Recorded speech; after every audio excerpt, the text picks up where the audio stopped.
This next session, it's the last one of the summit. It came about like this, that every year we get delegate feedback, and one of the verbatims that interested us was the comment, it'd be really good if we could judge live an AMEC award.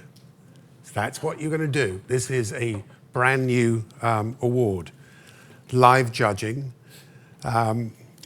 which means that only companies entering the AMEC Awards for the first time were considered. So the session, please come up. Please welcome, big summit welcome, for Andre Manning, Global Head of Public Relations and Public Affairs for Booking.com.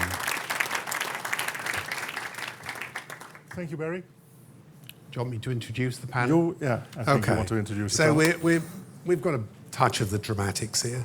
So I'm going to introduce the judges to you. Jeroen Scholten, founder of Publistat.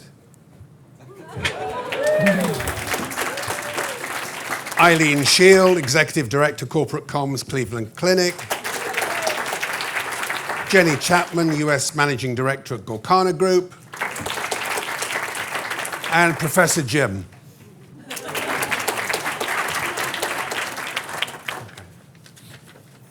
Okay, thank you. Thank you, audience. We have a tight schedule, not only because you will have an evening with awards, you will have a nice canal trip here in Amsterdam, but we also have asked a couple of agencies to present a 5-minute case on measurements.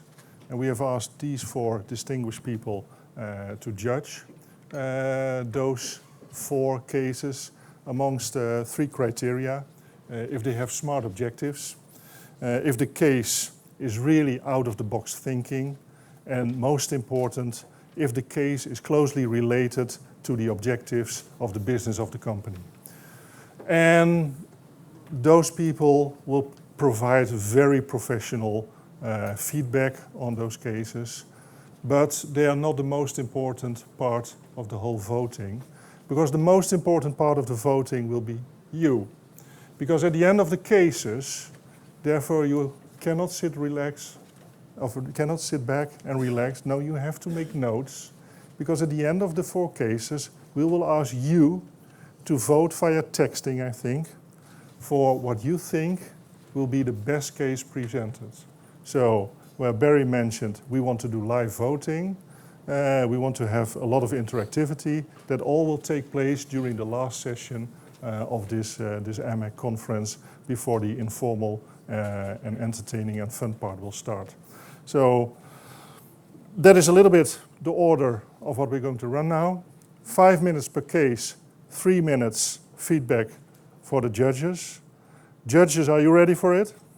Yes. Audience, are you ready for it? Yes. Then I would like to ask the first presenter on stage from Pegasus, shortlisted for best use of research measurement in evaluation program for inspiring health. Can I ask Pegasus to come on stage? I think we will keep track of the time. So That's the master time for the session. I'll keep the 5 minutes. okay. Great. This is, It's yours now. I have to stand close, do I? Hi, ladies and gentlemen, esteemed judges. I've never been judged live before, so I hope this goes well. Just quickly to introduce myself, my name's Chris Webb. I'm an Associate Director at Pegasus, and I'm really pleased to be able to tell you about how we've upped our game in terms of measurement, best practice and insight planning. It's cut off the top, but a bit of an introduction to Pegasus. We work across the full spectrum of healthcare, from prescription medicine to food and nutrition to healthy beauty, and we work for a diverse range of clients for some of the world's biggest health companies, such as Pfizer, Novartis and Danone. There's 75 of us, and we're based in Brighton on the south coast of England, and we're all about inspiring healthy decisions. So I'm going to tell you about cut it into three sections basically. First of all, why we did it. Secondly, how we did it. And thirdly, what we've achieved as a result. So first of all, thanks. Why did we launch a drive to put measurement best practice into place? Well, to practice what we preach, we really needed to start by looking at the business goal. So what were we trying to achieve? And we've got quite ambitious growth targets. So it was really about saying, how can this help us support that by retaining existing clients, but also bringing in new clients? And I really see this as an opportunity to do better work. And so I think that's a massive part of that.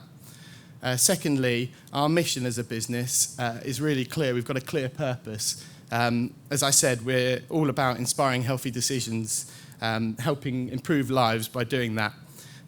And that's really a mission that's grounded in behaviour change. So to stay true to that, we have to place emphasis on people and actions and not just outputs. So how did we do it? Well, we formed a working group internally of people that had showed a passion, an interest, a flair for the topic, and that working group reported into the board on a monthly basis. We then conducted research with our clients, one-to-one interviews, discussions in the office, interviews with different kind of key personnel. We also looked at working practices and case studies and how well were we doing to get a yardstick. And finally, we did a questionnaire amongst all the staff to give us a real baseline that we could work from. And from that, we put in place a series of smart objectives that would look at addressing things like the confidence of the team, their knowledge levels, and how well we're actually putting that kind of knowledge and expertise into practice. We devised a strategy and then invested in implementation in terms of both time and financially, including paying for people to come to this conference, for example. So the strategy was 4 stages. Firstly, to engage our clients and our team, to get them excited about the topic, to show the benefits that measurement could bring doing this well. Secondly, to educate, to give them the confidence and the knowledge about the topic. Thirdly, to empower both our team and our clients to have those conversations internally, or to have the conversation with the client about why we needed to change our working practices. And thirdly, to evaluate, to practice what we preach, to keep seeing how we were doing and feed that back into our working process. So some of the highlights of what we did. First of all, we joined AMEC, and that was a good move. Access to all the resources and information, so I definitely recommend that. Secondly, to kickstart it, we launched our own measurement manifesto that Barry and the AMEC team kindly gave the stamp of approval to. And this was something we could share with clients and internally to really kickstart things. And that had a big focus on actionable insights. Secondly, we created a library of resources and a training program that we could roll out internally and some sessions to our clients as well. We adopted the Valid Metrics framework and adapted it to fit with our own planning process. We recruited people with specific analytics experience, particularly on the digital side, that could add a new dimension and new expertise. And we also, I think, and I feel proud of the work that we've done in the last year as well. We've got some great case studies. That particular dashboard there is for a campaign for Pfizer where we motivated people to quit smoking with the help of a healthcare professional. And we also worked hard to champion that best practice internally, celebrating where it was being done well and recognising the progress people were making.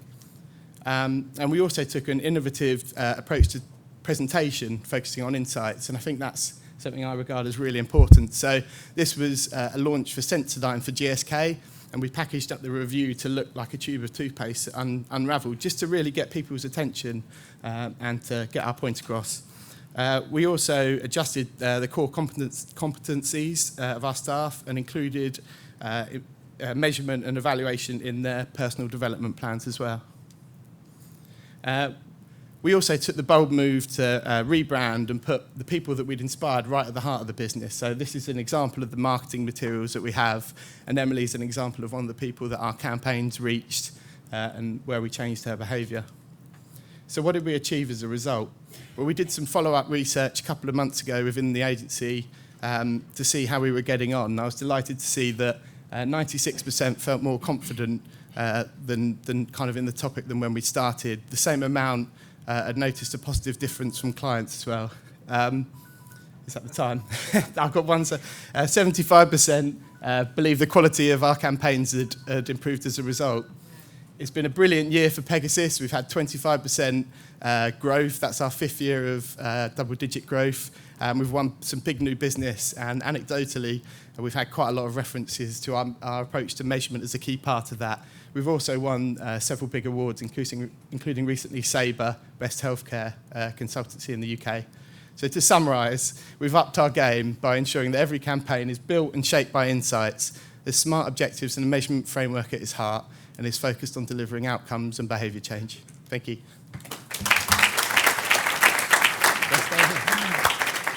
Thank you, Chris. No, you have to stay on stage because originally we would have 3 minutes for questions, but we have 2.5 left since you were not. Sorry, I had it. I was like, I'm joking. It's never easy to be the first one on stage, but thanks for the insightful presentation. I have to ask the judges now and then, probably the female part of the judges first. Anyone to comment, some questions? Well, I thought this was really inspiring, and it's just wonderfully laid out, and to see how much you've taken, the things we've talked about at AMEC over the last couple of years, and you've actually implemented them and, invested time and money and making something happen. So I thought that was very impressive. One of the questions I had, and that there was a business outcome. You said there was a specific business outcome that you saw a bigger increase in your business. Is that correct than you'd seen in previous years?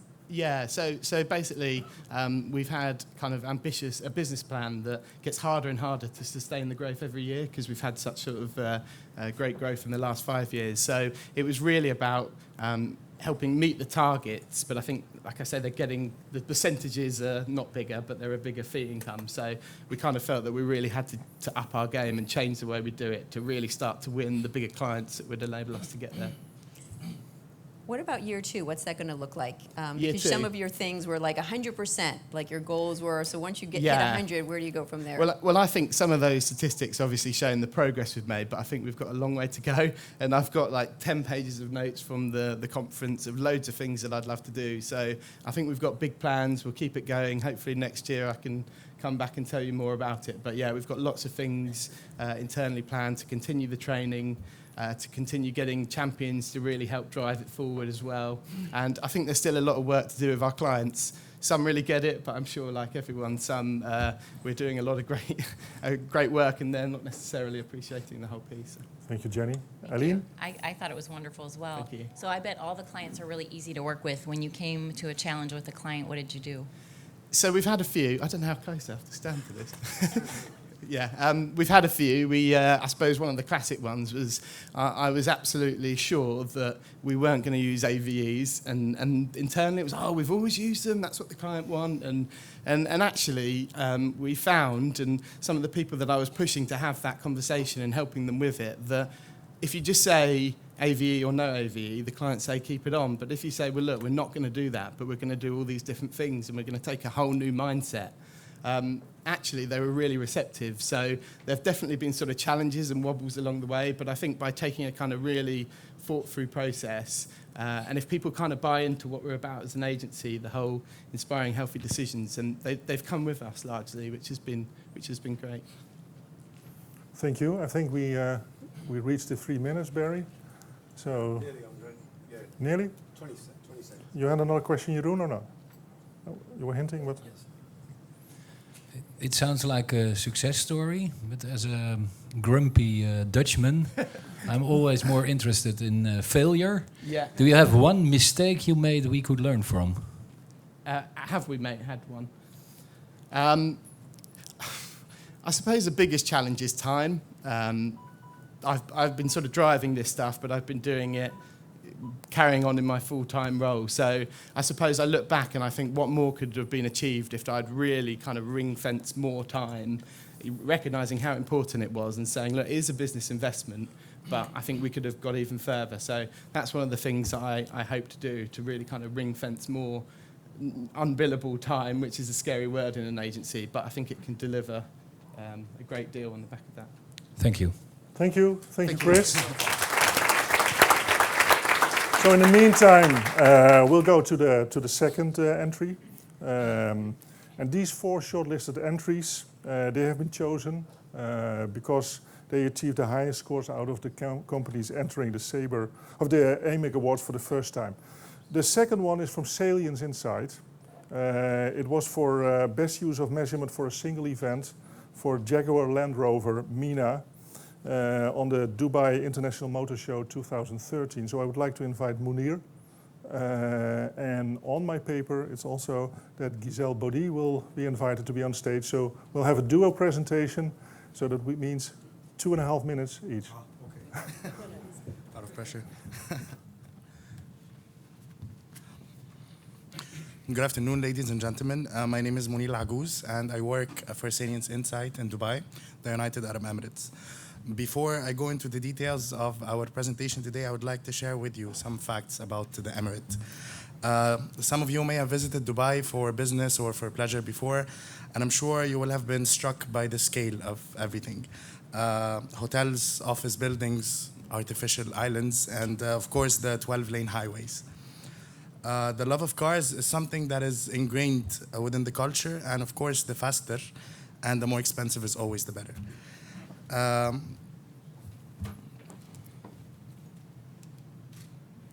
Dubai is car mad, and of course it's not a coincidence that it boasts the fastest growing market in the world. It's the world's 8th largest market for sales of luxury car brands. We sell more Rolls-Royce than anywhere else. And earlier this year was the launch venue of choice for a number of supercars from Ferrari, McLaren, and Lamborghini. Even our police don't want to miss out on the fun, as Top Gear's Richard Hammond discovered when he was pulled over for driving an unusual car around the Palm in Dubai. Really? Yeah, he's serious. As it turned out, the policeman had never seen such an unusual car before. There's 6 wheels. And guess what? It's the same on the other side.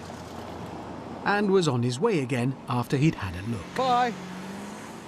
Lamborghini Aventador police car. They don't have those in Ross on Wye. Or these. Ferrari FF. SLS MG. So, when Jaguar Land Rover and Weber Shandwick, their PR consultancy, approached us before last year's Dubai International Motor Show, which is the region's largest and most influential automotive event, with a brief to produce a report based on media perception of JLR brands and competitors and the media coverage of the show, we knew we faced a major challenge. Why? Because with no less than 108 global and regional car launches taking place during the show, including 15 concept cars from the world's leading manufacturers, we knew that the global media interest in the event would be unprecedented. Against that backdrop, I'd like to hand over to Giselle to run through the details of the JLR Complex brief. Thank you, Munir. It's important to point out that Dubai, from a client perspective, it's a very dynamic and demanding, sometimes chaotic, but it's very much a can-do environment. Can't is not a word they understand. So the client brief was vast and wide-ranging and included all these factors. So the visibility of the brands, the tone of coverage between the brands, and there were many, geographical reach, prominence, you name it, and the kitchen sink went in there, and it was across many levels. Munir mentioned that there were 15 concept car launches during the show. One of these included JLR's CX-17, very pretty car. How this was presented in the media was also considered to be a key outcome of the research for us. Working with our sister company, MediaWatch, who provided the coverage from the show on print, online, broadcast across 14 media markets in the MENA region, MENA, Middle East, North Africa. We selected each article mentioning the show. We analysed the corporate, the brand, and the product mentions for JLR and all the track competitors, Audi, BMW, Lexus, Mercedes, and Porsche. As you can imagine, there were many thousands of mentions to analyse, but we went even further, conducting a detailed assessment of the tone against the key themes of the show, as well as product attributes, and an in-depth look at the articles as well as the passing mentions in order to build up a full picture of each brand's media performance. I'm going to hand back to Munir now to explain what the outcomes of this particular challenging assignment were. Thank you, Giselle. Well, it worked. We were able to demonstrate conclusively and in a number of ways that JLR's communication strategy was right on the mark. Here are some of the highlights. JLR was the top 3 most discussed brand in 9 out of the 14 tracked markets. Our data further showed that comments by a senior company representative boosted both the volume as well as the prominence of the brand's coverage. More than 50% of the articles mentioning Jaguar or Land Rover featured the brands in the headline, with 25% of all such articles exclusive to the brands. The CX-17 was indeed well received, appearing the highest number of articles for the brand and praised for its styling, innovation, and desirability. So, did we help JLR meet its communications and business objectives for the show? Well, our report showed that JLR generated prominent and substantial coverage in 12 out of the 14 markets that they tracked, and prompted strong positive media reaction for the CX-17. So the answer is a resounding yes. But in any work like this, the most positive endorsement of our work is not what we think of it, but the assertion by our main client contact, who recognised that this was going to help them for the future to plan their strategy for future shows. So for us, that was a ringing endorsement of our work and of media measurement generally.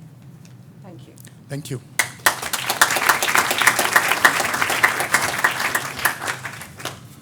So it's now my task to challenge the jury again, and keep in mind also for the people in the audience that we had defined 3 criteria to judge all the cases on: smart objectives, out-of-the-box thinking, and is it aligned to the business objectives? Who of the jury can I give the floor to share some insights on this? I got past the microphone. Jim. I got past the microphone and I was worried about this. Giselle's going to hit me, I think. I think that's a very solid media analysis program. Met all the boxes on media analysis. In terms of the criteria that Andre just reminded us of, though, I have to say I didn't see anything out of the box. And also in terms of business objectives, it actually, in strategy, it reported against media relations strategy. So I couldn't see how it directly contributed to business objectives. So I think a solid media analysis program, but what you described as outcomes is actually outputs.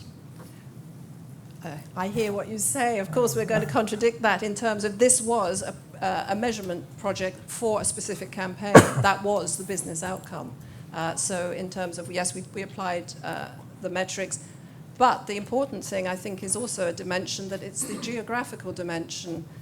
This being Dubai, where, for all the reasons that Munir talked about, it's unusual to have this level of in-depth analysis in that market. So from that point of perspective, I think it was innovative.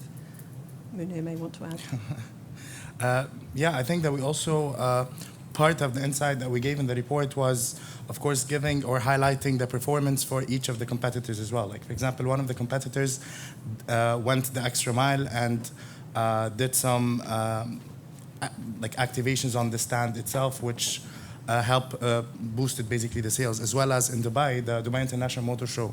The off-the-stand sales is something that is very high in Dubai, so the media perception around the event is something that would definitely boost their sales as well. Anyone else from the jury? Can I ask a question? It's quite an ugly car, isn't it? What was, and you are explaining that it's a success story. What was the main driver for this success, considering it's an ugly car? Well, the thing is, it was a launch. It was a new car, so of course, being visible for the media is something that is actually successful on its own, as well as the preferences in different markets in terms of the style or the desirability is of course different. So for people in Dubai, they actually like the car quite a lot. Well, I've actually been to Dubai many times. It's a beautiful city, and Abu Dhabi. And I know the car market there is pretty crazy. And I think from a media relations strategy standpoint, I can understand their concern about not getting adequate coverage for Yeah. their individual car in a very competitive environment. So the media strategy was probably pretty spot on given the outcome and the results, which I'd want to know. So nice job. Yeah, thank you. Thank you. No other feedback? And just a reminder, Jeroen, it's not about personal preferences on cars. So Thank you. Otherwise we'll have a completely different discussion. Thank you. Thank you for those insights in how measurement is done in a geography or a market that is probably not already used to this kind of metrics. So thanks for these insights. That means that half of the cases have been presented now too. The third case is from Salience Insight. Ogilvy Public Relations, sorry, from Beijing. Shortlisted for best use of social media measurement for information officers of the People's Government of Chengdu Municipality. I think you present on behalf of your colleagues in China. Thank you, Andre. Thank you, judges. Thank you, audience about to vote for Ogilvy PR Beijing. So I said this is not my personal work. I'm presenting on behalf of our Beijing team and also our Hong Kong team who ran the social media portion of this particular campaign. Ogilvy is a new entrant to the award because 18 months ago our teams were intimidated by the AMEC Awards. So just the fact that we've been shortlisted a number of times is a real improvement in our focus on effectiveness measurement. And the only credit I can take is for having personally trained 220 people in China last year in measurement, which is great. Before we start though, can I ask who's been to China? Raise your hand. You've been to China. Okay, have you been to Shanghai? Keep your hand if you've been to Shanghai. Been to Beijing? Has anyone been to Chengdu? 2, 3, 4 people, yes, thank you. All right, well, hopefully that was a result of some of the work that we've been doing with Chengdu over the last couple of years. I can't say that. You've been for work, come on. But when you think of visiting China, most people think of the East Coast cities and not Chengdu in Western China. The challenge for Chengdu as being a Western city is to pull that same economic development and tourism, because it fuels the economy, into the Western regions of China. So our very clear business objective for this campaign was to drive tourist arrivals, not coverage, not likes on Facebook, but to get more tourists to physically land in Chengdu and to spend more money in Chengdu. Our insight was that most people viewed Chengdu as a very drab industrial city in Western China. Few are aware it's a very green garden city, and it's also the home of the panda breeding program in China. So when we found the best asset and researched and discovered it had worldwide appeal, we knew we had a great mascot for the program. We knew, though, that to reach a truly global audience, we needed to use the only truly global social platform, and that is Facebook, of course. But however, in Facebook, in China, as many of you probably know, this is this to China. Facebook is actually banned in China. So it took a lot of courage and quite a lot of innovation on our team to propose to the Chengdu government, and the Chengdu municipality was our client, that they adopt Facebook as the core platform for the campaign. Hence, we had to run the social media component of our global campaign out of Hong Kong, where our team could access Facebook daily. And ironically, again, part of the innovative approach, they had to screen capture daily updates of what was going on the Facebook page and email them back into the China clients, who, of course, technically could not read Facebook in China. So quite a bit of innovation and a very brave and bold client. This is one case where I really have to recognise the client for being very innovative and bold on this journey with us as well. The other very smart thing the team did up front, having learnt about measurement, effective measurement frameworks during the year, was to set up 3 buckets of metrics. Output measurement, the kind of impressions, the number of fans, the kind of global coverage we were looking for. Secondly, impact measurement. What impact would this have on attitudes and intention to visit Chengdu? And here we zoomed in on Facebook. We were particularly interested in the PTAT score, or people talking about this. And we benchmarked our PTAT against other tourism campaigns that were active in the same year, such as London around the Olympics, New Zealand, Australia were examples that we looked to. We also conducted Facebook surveys. So we put some of our budget into online surveys to measure intention to visit Chengdu and recognition and awareness of Chengdu as the home of the panda to ensure we were driving that attitude change. And then finally, and most importantly, was our outcomes. The Chengdu government wanted to be very modest in its ambitions and committed only to a 10% goal. But we did have a number commitment around increase in tourism we needed to deliver. We were also aiming to, as I mentioned earlier, to drive visitor spend. So we created the Chengdu Pambassador icon. We took dancing pandas out to the world rather than trying to get people just to come to Chengdu. We took Chengdu and its pandas out to the world.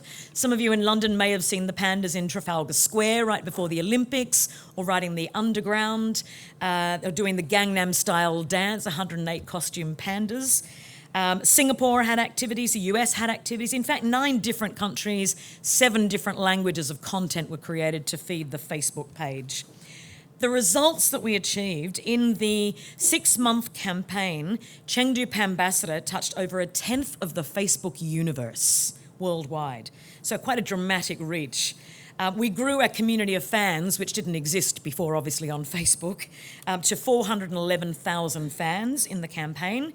We achieved 45,000 entries worldwide for people to apply to live in Chengdu and become a panda ambassador. And in the early stages of the campaign, even Mark Zuckerberg liked one of the posts, which helped drive the campaign. But the most important result was 30% increase in tourism to Chengdu. And we compared that for reference to what was going on generally across China. China had had a soft year for tourist arrivals, and overall tourist arrivals grew 1.2% to China, at the same time that Chengdu arrivals grew by 30.3%.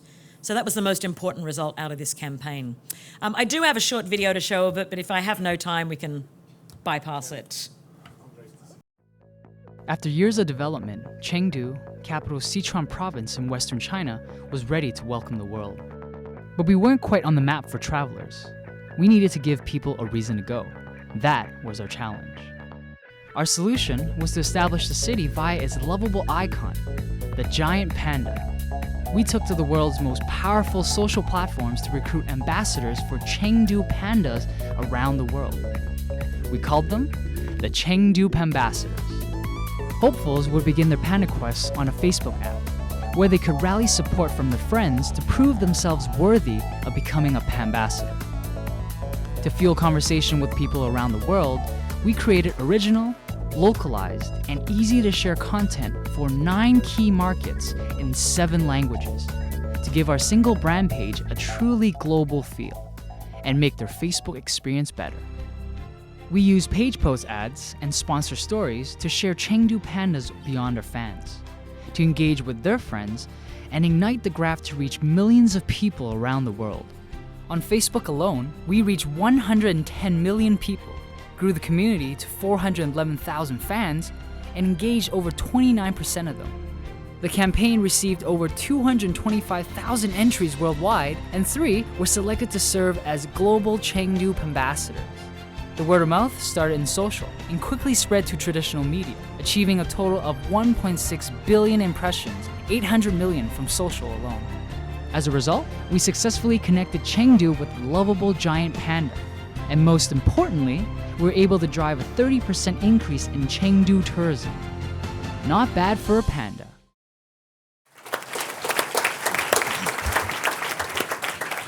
Thank you, Marion. Thank you for the presentation. Thanks for the movie. Some feedback from the jury. Well, I think we really saw, some out-of-the-box thinking, a complex political environment, and having to come up with a unique, Facebook isn't unique, but it's unique within this context. Can you clarify? Facebook was a new endeavor, right? This was not connected to the 2010 campaign. This was a new launching the whole Facebook. Correct. In the earlier 2010 campaign using Panda Ambassadors, we did not use Facebook. The client was not up for it at that point, no. And what did you do around selecting reputation relevant media as you kind of thought to target that? That was one of the things I was curious about as I read through the submission. You know, to be perfectly honest, I don't know all the details of that, having not personally worked on the case. I'd have to put that question to the team. Sorry, I can't answer that for you. Yeah, I'd just like to add, clearly innovative, because using RenRen wouldn't have had the same effects, so using Facebook was very good. The other thing I just wanted to comment on, though, is the nice integration of experiential and participation. You know, we talk a lot about engagement, and the thing that drives engagement is not words, it's participation, and we had the events around the world, and we had online voting, and all of those things. So it generates, it complements the social media and really adds another dimension to the campaign. Aline, Jeroen? No? Clear? Then we go to case 4. Thank you very much. Thank you on behalf of the team. And with case 4, we invite a familiar face on stage, Chris from Pegasus again. You guys have been able to submit 2 cases here on stage. The last one is for the best use of communication management, business to consumer. For Skin Stories. It was not on my briefing, but you'll do it together as well. Yes. So it's 5 minutes for the both of you. Yeah, so just quickly introduce Harriet Sells, my colleague, adding a bit of glamour this time. Just to start off by giving you a bit of background. So for those of you that haven't used it or don't know it, BioOil is, in the UK, it's the best-selling skin treatment for scars and stretch marks. It's got it had a dominant but stable market share at 72% at the end of 2012, and it had no NPD or no new product development in the pipeline, but it was facing increasing competition from own brand replicates. So the business goal was really about protecting that market share, protecting the sales, by bringing in new customers, increasing purchase frequency from existing customers, by building and leveraging brand equity. And I should probably just point out as well, it was quite a modest budget for this campaign. So the campaign was built around 3 key insights from audience research and data that we had.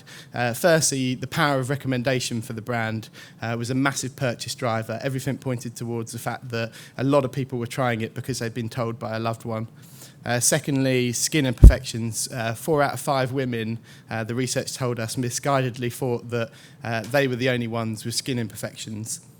And thirdly, behind every scar or imperfection, there's a story, such as a tale of survival and courage, or a life-defining moment. So we set the strategy on the back of that to leverage and accelerate the BioOil recommendation process via an engaging social media campaign that celebrates skin imperfections as part of what makes us unique and individual. So the accelerating recommendations, what we're talking about there is taking it from being a friends and family recommendation to a wider public audience via social media. And also it was really about giving the brand personality that the own label brands couldn't compete with, showing that it cares, showing that as a brand it would help with not only the physical side of scarring and stretch marks, but also the emotional side. And we also made a pledge that measurement would be continuous and throughout the programme, enabling us to make tweaks and refinements to get the best possible results. So our our creative platform was called Skin Stories. And what this was all about was encouraging people, particularly women, to share the story behind their scars, talking openly rather than feeling that they had to hide behind it, often mentioning BioOil as part of that. Hi. So this is quite a brave campaign for us, really, especially when the client was really used to direct product marketing. So it was important that from the start, we agreed upon a set of SMART objectives. Our objectives looked at 3 areas. Firstly, engagement. So how people engage with the brand across the different platforms. We then looked at amplification. So we needed to be sure that we were going to be shouting about the campaign and that we were reaching the right people. So this looked at coverage, key messages, and reach. And most importantly, we looked at the impact this had beyond the campaign, so specifically the impact on intent to purchase, market share, and attitudes towards the brand. So, what did we do? With the nature of the campaign, we adopted a test and learn approach. So we listened to our community, what they liked us posting, and what time of day they best interacted with us. we discovered that late afternoon posts and visual content worked really well. So as you'll see on the far right-hand side, we introduced Story of the Weeks, which we selected our favourite stories that people have posted and packaged them up in a nice visual way and posted them on the wall. These sort of posts got the most engagement, shares, comments and likes throughout the campaign. We also used a hashtag throughout the campaign, which allowed us to measure the story shared and also the reach. In the bottom left-hand side of the corner, you can see we had bloggers engage in the campaign as well, so it wasn't just the media. Bloggers also provided really nice content for us to share on Facebook, like the post-it note shown there. We also partnered with 3 charities. We partnered with the British Skin Foundation, Look Good, Feel Better, and the Midwifery Trust, where each story shared, we donated £1 to charity. We, with a fully integrated campaign like this, we also featured one of our case studies across all of our point of sale material in pharmacies. We use a hashtag on all collateral as well, with a call to action for people to come and share their story on our Facebook page or Twitter, which also allowed us to track the results of this. So, what did we achieve overall? Well, overall we had over 500 stories shared, which we were really proud of. The campaign posts had an average of 3 to 4% engagement, and 1 week we had over 12,000 people engaged on our page, which was amazing. And also 90% of the posts had a positive sentiment. In total, we reached over 14 million people through a mix of coverage and social media. 48% of our Facebook community said that the campaign had encouraged them to purchase, and most importantly, this contributed to a record year of sales for BioOil. Measurement and analysis was continuous throughout the campaign, especially given the nature of this sort of campaign. We provided the client with a bi-weekly dashboard with actionable insights for them. Beyond the campaign, it's also galvanised the BioOil Facebook community, which now stands at 173,000 fans.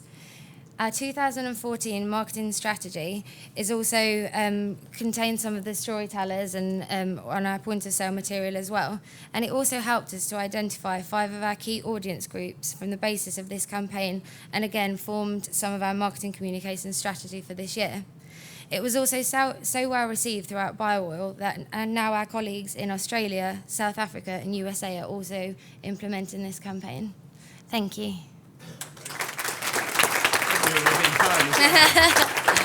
Thank you, and managed within time. This was the last case. Again, the jury, 3 criteria: measurement, link to business objectives, out-of-the-box thinking. Who wants to go first?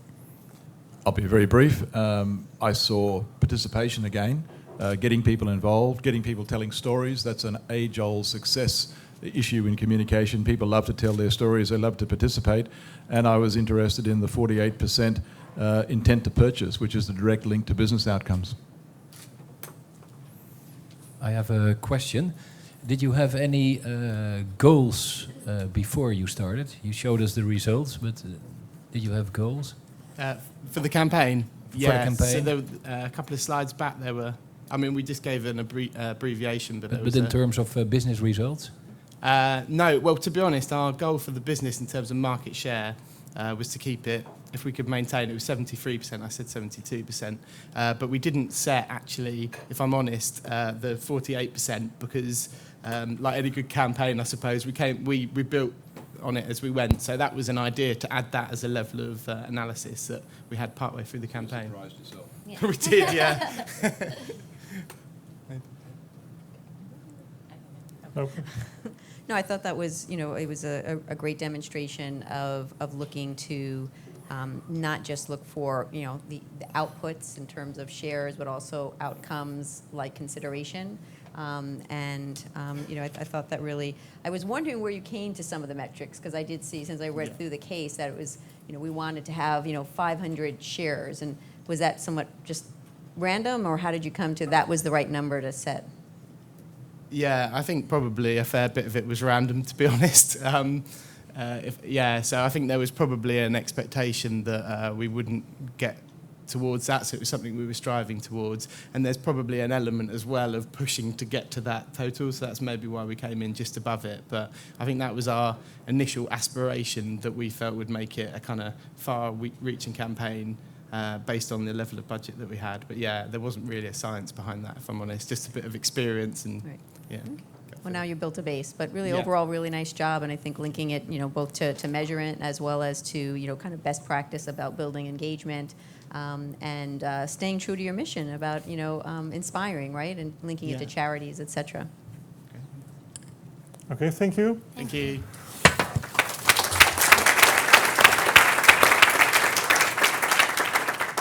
So we have seen 4 cases.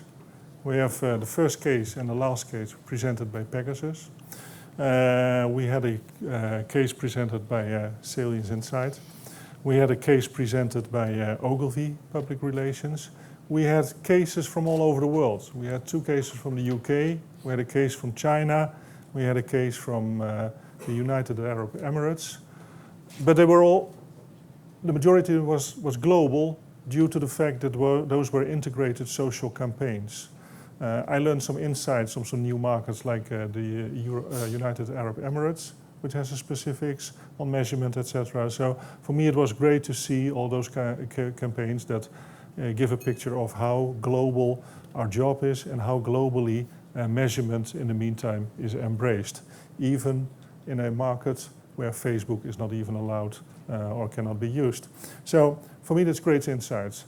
We still have some time left for you, for the delegates, before we go voting, because there might be some questions, because you will play an important role, and I will give you the opportunity before you decide who will be the winner to ask your questions, your burning questions, why they did the things they did. So who can I give the floor? Who wants to ask a question to one of the teams, how they did it, why they did it, and then primarily based on the 3 criteria we mentioned in the beginning, linked to business objectives, out-of-the-box thinking, and measurement embedded in the whole case. I have a question about the China case, thinking about the measurement in particular. So I'm just wondering if there were any other marketing elements that led to that business result, and if so, if you did any kind of market mix analysis to be able to isolate the impact of the PR effort. I think you have to be on stage, use the mic, Marion. I know you have a loud voice, but... Thank you. Yes, there were some other elements. There was lots of activation events in different cities around the world. And there was lots of digital marketing. You saw paid posts and so on. I don't believe, again, I wasn't intimately involved in the project, so I can't answer on behalf of the team, but I don't believe they got as deep as understanding which channels drove the results of the campaign. They got very specific about where their exposures came from, whether it was traditional or social media. And I know they worked out of the 1.6 billion impressions they finally delivered, they were equally delivered across social and traditional media. But that's as far as I can go to answer that question. Thank you for your question. Does that answer your question? Any additional questions? I know it's the end of the conference, but there's another question. Yes, I also have a question for Marilyn. I guess with respect to Facebook, did you consider it a danger in case it was known that Facebook wasn't allowed, and did you anticipate any news breaking with respect to that, and anticipate what to do if, whether or not there would have been a backlash if that was not allowed? And also maybe did you have any alternatives in case your client got cold feet about using Facebook? Great questions. Again, I'm not aware of all the details, but I know that a big part of the team was our public affairs experts in China. We have one of the biggest PA teams in Beijing. And so they worked very closely with the Chengdu government. So we had people on the ground locally in Chengdu, liaising regularly. To be honest, at first the Chengdu government was a little shy about Facebook. They just wanted a metric around just media clippings. Can we just focus on media clippings so that we can report something in China that's safe? They were a little uncomfortable about reporting to government bodies how much coverage they were getting on Facebook. It seemed kind of ironic. So we did have public affairs very closely involved. They had done some training with the team. They'd prepared response to potential crisis situations as well to respond to. But yeah, they're very careful considerations when you take such an innovative and slightly risky strategy in China. Thanks. Thanks. Thank you, Marion. One final question on that part. No. No final questions. Then we'll go to the voting, and I'll summarize once more. There will be an explanation of the voting on the slide. The first case from Pegasus. The jury mentioned good insights. One of the measurements was the growing of your business, which was very visible. The second case was the Land Rover, the introduction of a new car at the Dubai Motor Show. The jury said some of the business objective was a little bit hidden in the case, but in the end we had a discussion, so there was definitely a link to the business objectives. The third case was on Chengdu, getting visitors to China, to Chengdu. I think the business objective was very well explained. And the last case again from Pegasus, where the jury also spotted that one of the business objectives, and Jeroen even asked, was it predefined, a business objective? Did you look for market share or sales increase? We had a short discussion about that. So also there, the business objective was there. The measurement was, in all the cases present, out of the box thinking was mixed. Business objectives was there. It's up to you to vote. Voting. Well, I think everybody can read for itself. It's through an SMS text message to the number above. Gee, that went very fast. I wasn't even ready to that. Test vote, so you know how to do the real one. So if you've already... We'll do a test vote now. Yeah. Yeah? Who will win Wimbledon this year? I will definitely be not 6. So if we can do some text voting now via the number. And you do a 1, 2, 3, 4, 5. Or those who have not followed tennis for the last 20 years. You will definitely not go for 6.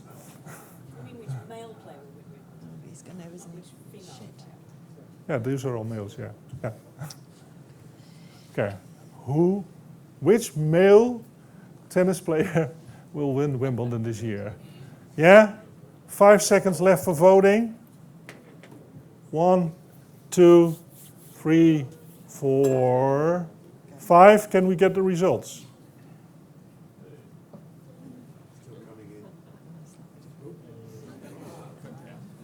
Okay.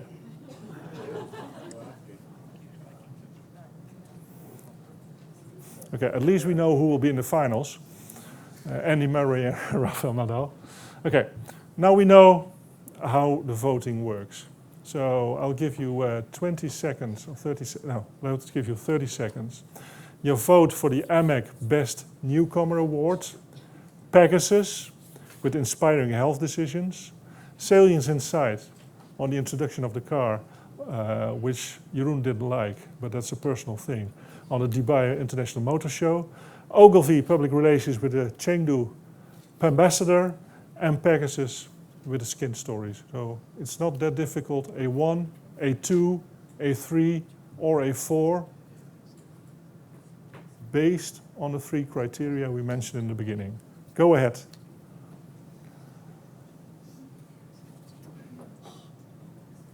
Well, the results speak for itself. We have one winner.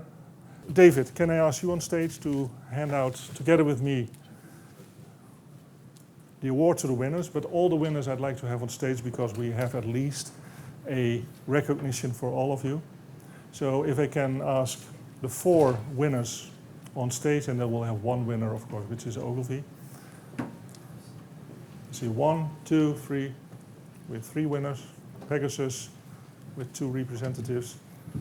David. Yes, sir. And Jeroen, you have been able to organize a great event here in the Netherlands, in Amsterdam. One of the things that Amsterdam in the Netherlands is most famous for is flowers, tulips, to be honest. This is a recognition for all the parties that submitted. So a recognition for their presentation, and for Ogilvy, your award will be sent to your office because it's still not finalized. Will you get your special award? A warm applause for all the...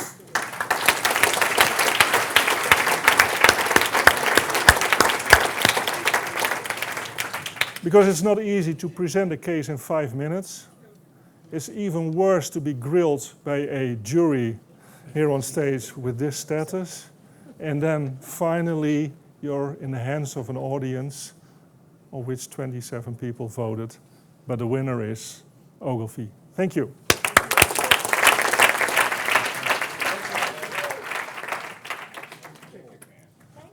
Come round. Take some tulips back to China. And tulips for the UK. Thank you. Can you, Andre?